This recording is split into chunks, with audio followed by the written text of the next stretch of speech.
창세기 말씀을 오늘부터 이제 시작하겠습니다. 이 창세기는 2부로 나눌 수 있습니다. 두 가지로 큰 그룹으로 나눌 수 있는데 1장에서 11장 9절까지 태고의 역사에 대해서, 그리고 11장 10절부터 마지막 50장 말씀까지 2부로 우리가 다룰 수가 있습니다. 오늘은 이제 시작이니까 창세기에 대한 개론을 우리가 간략히 좀 나누면 좋을 것 같아요. 창세기의 히브리어의 제목은 이 베레시트 혹은 베레시트라고 말할 수 있어요. 이 베레시트라는 의미는 기원, 세대 혹은 시작, in the beginning이라고 해석되어질 수 있습니다. 이 창세기에는 50장의 말씀에서 네 가지의 중대한 사건이 등장합니다. 창조, 타락, 홍수, 나라들, 이렇게 네 가지의 사건이 등장해요. 하나님 창조하셨고 타락됐고 홍수의 심판이 있고, 그리고 다시 나라들이 생성되는 이 네 가지의 사건이 창세기의 내용의 전부입니다. 그래서 하나님께서 창세기를 통해서 우리에게 보여주는 중요한 신학적인 성경신학적인 주제는 창조, 타락, 심판, 다시 제너레이션, 나라들을 형성하는 이 네 가지의 주제가 창세기에서 드러나고 있어요. 거기에는 네 가지의 중대한 인물이 쓰임을 받습니다. 우리가 잘 알고 있듯이 아브라함, 이삭, 야곱, 요셉, 이 네 사람이 창세기에서 주요 인물로 등장합니다. 창세기는 내용이 무엇이냐? 누가 물으신다면 네 가지의 사건과 네 가지의 인물에 대한 주된 이야기이다라고 우리가 한 문장으로 말할 수 있어요. 그것은 창조, 타락, 심판, 나라들, 아브라함, 이삭, 야곱, 요셉, 이 네 명의 주인공들을 통해서 하나님의 나라들을 시작하시는 그 베레시트, 시작, in the beginning, 하나님의 시작이 인류를 향한, 죄인을 향한 시작이 이와 같다라고 우리가 말할 수 있어요. 창세기의 주제는 이것입니다. 모든 민족을 축복할 통로로 한 민족을 선택하셨다라는 거예요. 그러나 그것은 영원한 것은 아니다. 하나님이 선택하신 한 민족을 통해서 죄인인 모든 인류의 세대를 축복하시는 그 하나님의 구원을 보여주는 것이지, 초점이 그 선택받은 민족에게 있어서는 안 된다. 왜냐하면 창세기의 역사에서부터 보면 그 시작 자체가 살인이에요. 하나님의 말씀을 배반하는 거예요. 그러니 하나님의 선택한 민족을 우리가 가까이 들여다보면 들여다볼수록 내 모습이 보이고 죄인의 모습밖에 안 보여요. 그러니까 하나님이 선택한 민족이라도 죄인이고, 선택한 민족을 통해서 하나님이 축복하기를 원하셨는데, 그 중에서도 오실 예수 그리스도를 통해서만 우리가 구원을 받을 수 있고 죄사함을 받을 수 있다는 것을 우리에게 창세기에서 이미 하나님은 보여주고 계시는 거예요. 그래서 선택받은 민족일지라도 지옥 갈 죄인이고, 오직 하나님이 보내실 메시아 예수를 통해서만 우리가 구원받고 축복받을 수 있구나. 이게 인류의 역사의 시작부터 창세기에 기록이 되어서 우리에게 그 하나님의 언약을 보여주신 거예요. 비록 이스라엘 백성들이 불의하고 불신실하고 불경건하고 불충성스러울지라도 택했기 때문에 하나님의 약속은 뭡니까? 구원의 약속이죠. 그 구원의 약속은 구원이신 하나님이에요. 특히 예수의 구원을 통해서 택한 자들이 죄인이고 불경건하고 불신실하고 불충성할지라도 행위가 아니라 선택에 의해서 구원하신다.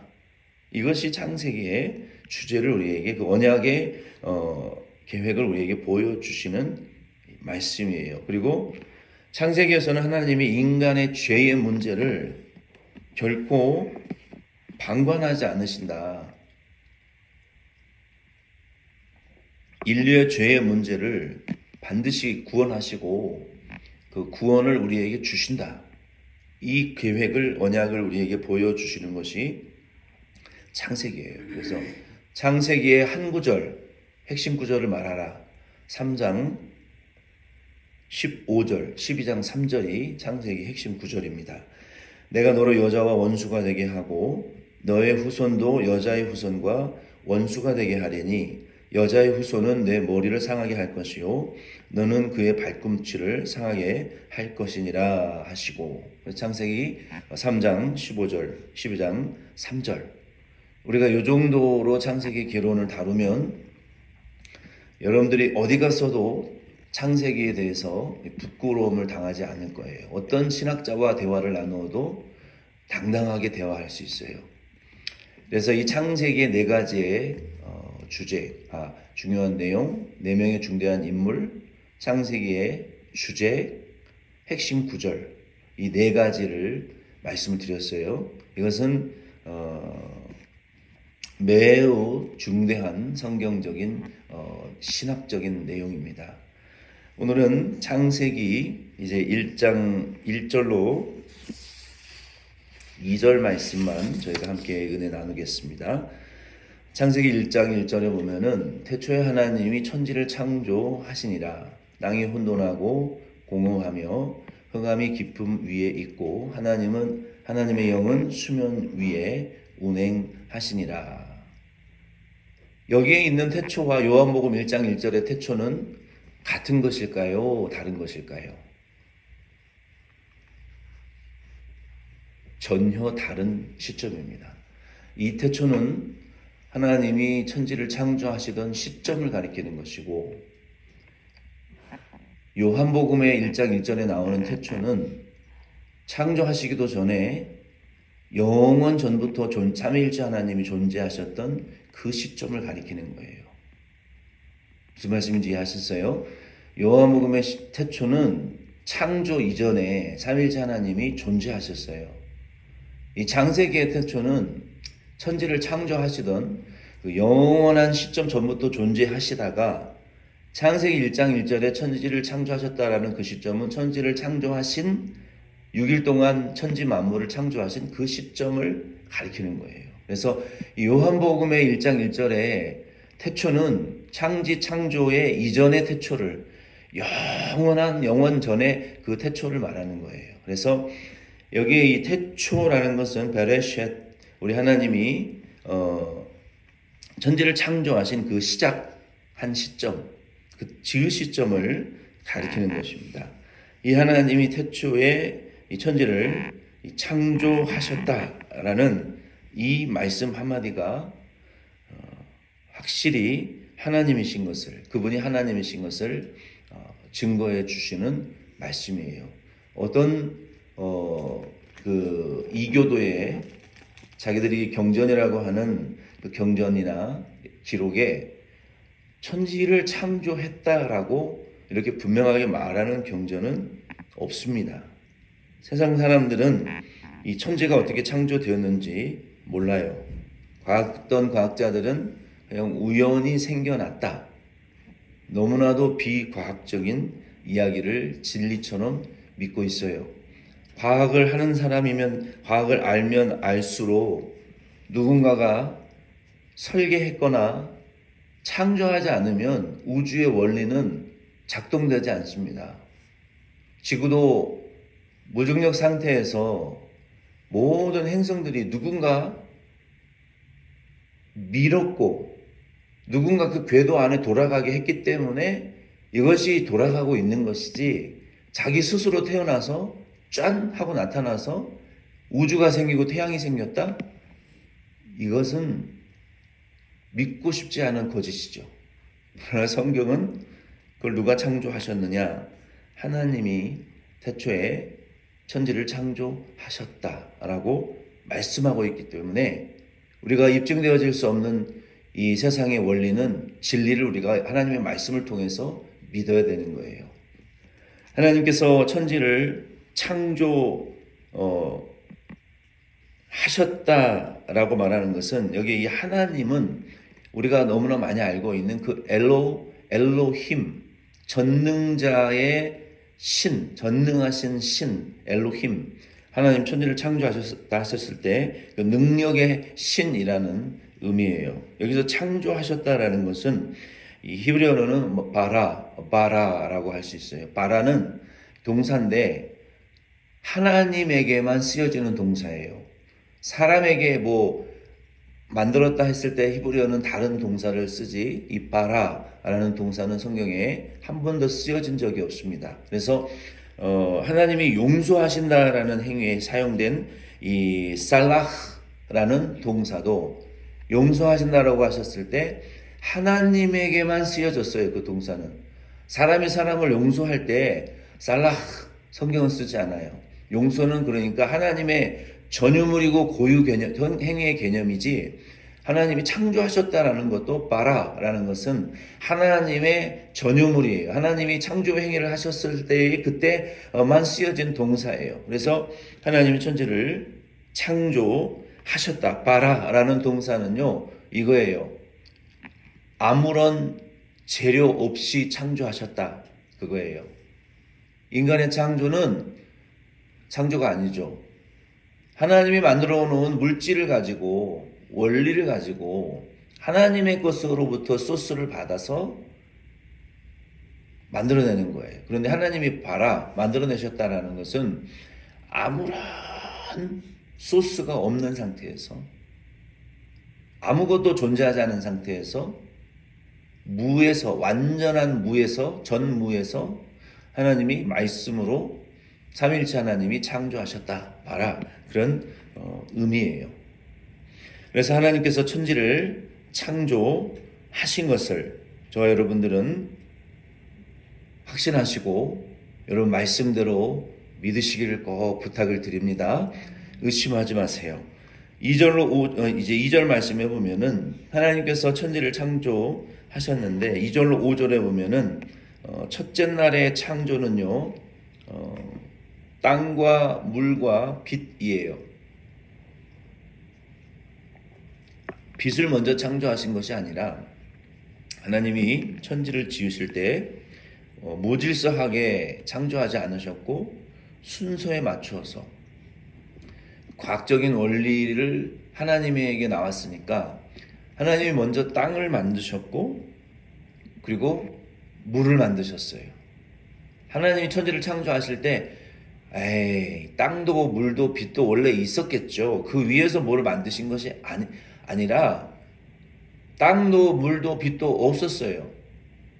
하나님이 먼저 땅을 만드시고 그리고 그 위에 물을 채우시고 땅이 이제 물을 머금으면 여러분 어떻게 되겠어요? 막 살아 움직이겠죠. 그 안에 이 보이지 않는 무기물들을 무생물 그런 것들을 만드시니까 땅이 여러분도 여러분 그 주변에 있는 텃밭들을 이렇게 보세요. 갈라졌던 땅들이 비가 오고 풀이 생기고 보이지 않는 보이는 그러한 것들이 생물들이 유기체들이 움직이면요 땅이 살아서 숨을 쉽니다. 움직여요. 그리고 해양이 뜨면 물이 증발되어져서 땅이 드러나는 거예요. 그래서 하나님이 이 모든 지구와 행성의 이 대기의 시스템을 하나님이 만드신 거예요. 그때 이게 물이 따뜻하게 땅과 물이 있고 해가 뜨면 지열이 생기고 그리고 지구와 같은 경우에는 그 지구 속에 마그마가 있죠. 뜨거운 용액이 있죠. 그걸 지열을 통해서 이 지구의 이 에어 서큘레이션, 오존층, 그리고 대기권, 그리고 이 우주의 모든 운행의 원리를 하나님이 이 땅과 물과 태양을 통해서 중력과 하나님 그러한 것들을 다 계산하셔서 자기 궤도에서 움직이고 운행되어질 수 있는 이 시스템을 하나님이 땅과 물과 빛을 통해서 하나님이 만드셨다는 거예요. 그래서 우리가 지금 지구에 살고 있지만 지구가 움직이는 것을 너무 작기 때문에 우리는 못 느껴요. 너무 지구가 크기 때문에 우리는 작고, 그래서 이러한 모든 시스템들을 하나님이 만드셨다는 거예요. 2절 말씀에 보면은 그때 하나님 만드셨을 때 이 우주는 어땠느냐?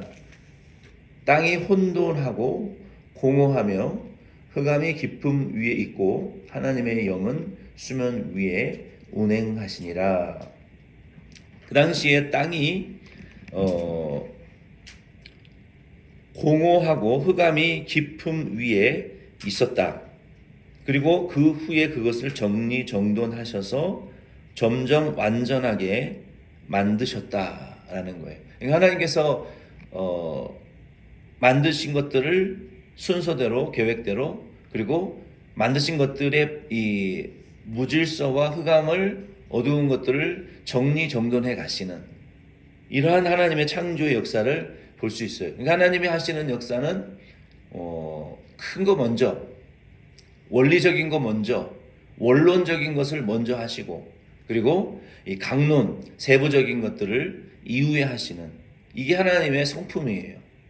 그러니까 우리도 교회 일을 할 때 강론을 먼저 다루지 마시고 총론을 먼저 보세요. 먼저 큰 거를 보시고 큰 방향을 먼저 하나님의 뜻을 우리가 보고 하나님의 큰 뜻이 무엇인지를 먼저 봐야 돼요. 우리가 신앙생활을 하기 위해서는. 근데 하나님의 크신 뜻은, 섭리는 제쳐놓고 자꾸 세부적인 것들을 어떻게 해결해 보려고 하는 것은 그 하나님의 성품이 아니에요. 하나님은 먼저 크고 원리적인 것들, 방향성을 먼저 정하시고, 그리고 강론인과 세부적인 것들은 점차적으로 해결해 가시는, 이게 하나님의 섭리의 창조의 원리라는 거예요. 하나님이 땅이 혼돈하고 공허하며 흑암이 깊음 위에 있었다라고 하셨을 때에는 이 하나님이 땅을 첫째 날 이전에 창조하셨거나 땅이 하나님이 창조를 시작하시기 전에 존재하는 것으로 보아서는 안 됩니다. 창세기 2장 1절로 2절이나 출애굽기 20장 21절 말씀에 보면은 하나님이 천지를 6일 동안 창조하셨다고 그랬어요. 그러니까 첫째 날은 아무것도 존재하지 않았어요. 그런데 첫째 날 그 이전에는 하나님이 땅과 물과 빛을 창조하셨다. 이것이 올바른 판단이에요. 그리고 땅이 3일에 창조되었다라고 하는 사람들도 있지만 그는 성경적인 것이 아니에요. 모든 것을 창조하시고 물과 해를 창조하시고 이 맨 나중에 땅을 창조하셨다는 것도 맞지 않아요. 성경에 분명히 땅과 물과 해를 창조하셨다라고 하기 때문에 그것이 성경적인 것이 맞아요.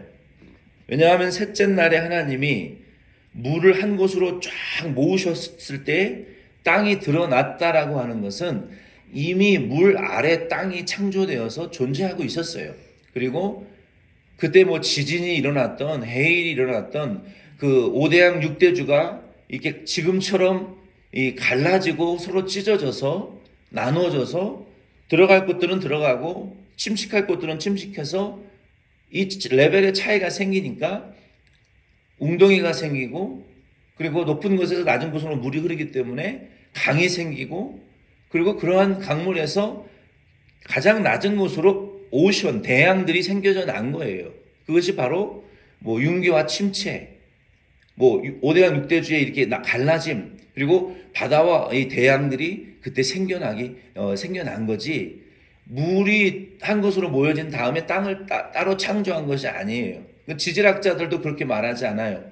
원래 물속에 있었던 땅들이 깊어지고 낮아지면서 대륙이 형성되고 대양이 만들어진 것이지, 물이 형성된 다음에 땅이 거기 위에 뭐 심겨진 것은 아닌 거예요. 그래서 원래 땅이 있었고, 그리고 물과 해가 만들어진, 이것이 이 처음 세 번의 창조를 우리가 바르게 이해하는 성경적인 믿음입니다. 그리고 여기 흑암이 혼돈과 있고 온 땅을 덮었다라고 하는 것은 이 흑암은 오순절 계통의 교회들은 이것을 마귀라고 해석을 해요. 그러나 여러분 이 정황을 지금 생각해 보세요. 하나님이 천지를 지금 창조하고 지금 정리하고 계시는데 거기서 왜 마귀가 나옵니까? 지금은 물질을 창조하고 계세요. 지구를. 그것은 어두움이 무질서와 어지러움이 무질서하고 어지러웠다. 정리정돈되어 있지 않았다.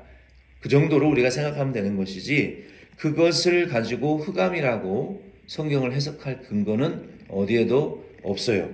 그냥 물질적인 혼돈이에요. 생각해 보세요. 하나님이 지구를 만들기 위해서 흙을 만드셨고 흙을 만드셨다는 것은 그 흙 속에 여러 가지 그 지하 활동이 일어나고 있고 그리고 물이 있고 대륙이 갈라지면서 지금 화산이 폭발하고 지진과 해일이 일어나는데 얼마나 무질서하고 혼돈했겠어요, 지구에. 그러한 무질서와 혼돈을 가리키는 것이지 이 사탄이라고 이것을 해석할 근거는 없어요. 공간적인 흑암입니다. 그래서 그러한 무질서한 상태였지만 하나님의 영, 하나님의 신이 드디어 그 무질서하고 정돈되어 있지 않은 그러한 이 물질적인 공간이 정돈되어진 이후에 하나님의 신이 수면 위에 운행하셨다라고 말하고 있어요. 이 하나님의 신은 아마도 이게 하나님의 신이라고 번역되어져 있기 때문에 약간은 열등한 존재라고 우리가 생각할 수 있지만 원어에는 그러지 않습니다. 그냥 삼위일체 중에 성자 하나님이나 성령 하나님이 하나님이 만드신 만물 위에 운행하셨다라고 우리가 해석할 수 있어요. 하나님이 요한복음 1장 3절 말씀에 보면은 만물이 그로 말미암아 창조되었고 잠언 8장 30절에도 보면은 내가 그 곁에 있어서 창조자가 되어 날마다 그 기뻐하신 바가 되었다라고 예수 그리스도께서 만물을 창조하신 것을 성경은 말하고 있어요.